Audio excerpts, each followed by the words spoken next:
Nama saya Alain Pakwita Nariain, NIM 67 2019 178.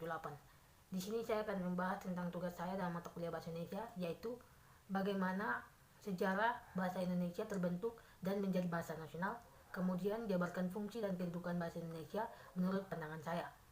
Yang pertama, sejarah bahasa Indonesia sebelum merdeka. Pada dasarnya bahasa Indonesia berasal dari bahasa Melayu. Pada zaman Sriwijaya, bahasa Melayu dipakai sebagai bahasa penghubung antar suku di Nusantara dan sebagai bahasa yang digunakan dalam perdagangan antar pedagang dari dalam Nusantara maupun di luar Nusantara. Perkembangan dan pertumbuhan bahasa Melayu tampak lebih jelas dari berbagai peninggalan-peninggalan. Misalnya, dan pada saat itu bahasa Melayu telah berfungsi sebagai kemudian bahasa Melayu menyebar ke pelosok Nusantara bersama dengan menyebarnya agama Islam di wilayah Nusantara. Bahasa Melayu mudah diterima oleh masyarakat Nusantara sebagai bahasa penghubung antar pulau, antar suku, antar pedagang, antar bangsa, antar kerajaan, karena bahasa Melayu tidak mengenal tingkat tutur. Dan bahasa Melayu pun dalam perkembangannya muncul dalam berbagai variasi dan dialek. Perkembangan bahasa Melayu di wilayah Nusantara mempengaruhi dan mendorong tumbuhnya rasa persaudaraan dan persatuan bangsa Indonesia. Komunikasi antar perkumpulan yang bangkit pada masa itu menggunakan bahasa Melayu. Para pemuda Indonesia yang tergabung dalam perkumpulan pergerakan secara sadar mengangkat bahasa Melayu menjadi bahasa Indonesia yang menjadi bahasa persatuan untuk seluruh bangsa Indonesia. Terdapat pada Sumpah Pemuda 28 Oktober tahun 1928. Kemudian, perkembangan bahasa Indonesia sesudah merdeka. Bahasa Indonesia lahir pada tanggal 28 Oktober tahun 1928. Pada saat itu, para pemuda dari berbagai pelosok Nusantara berkumpul dalam kerapatan pemuda dan berikrar. Ikrar para pemuda ini dikenal dengan nama Sumpah Pemuda. Unsur yang ketiga dari Sumpah Pemuda merupakan pernyataan tekad bahwa bahasa Indonesia merupakan bahasa persatuan bangsa Indonesia. Pada tahun 1928, itulah bahasa Indonesia dikukuhkan kedudukannya sebagai bahasa nasional.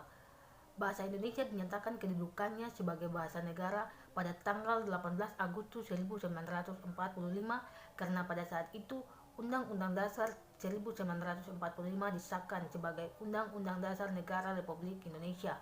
Dalam Undang-Undang Dasar 1945 disebutkan bahwa bahasa negara ialah bahasa Indonesia pada bab 15 pasal 36. Ini membuat kebangkitan nasional telah mendorong perkembangan bahasa Indonesia dengan pesat.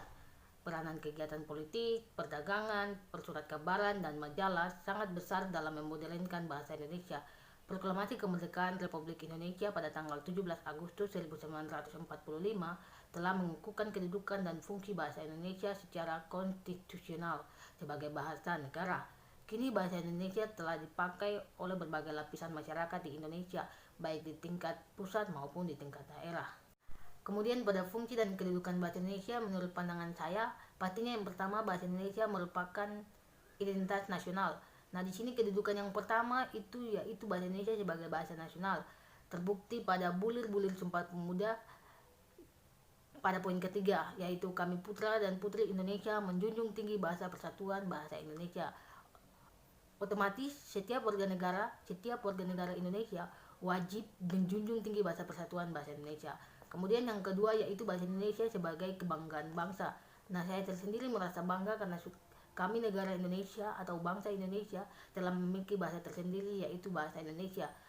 Mungkin dari beberapa negara belum menemukan bahasa negara mereka sendiri, dan hampir sebagian besar mayoritasnya masih menggunakan bahasa Inggris.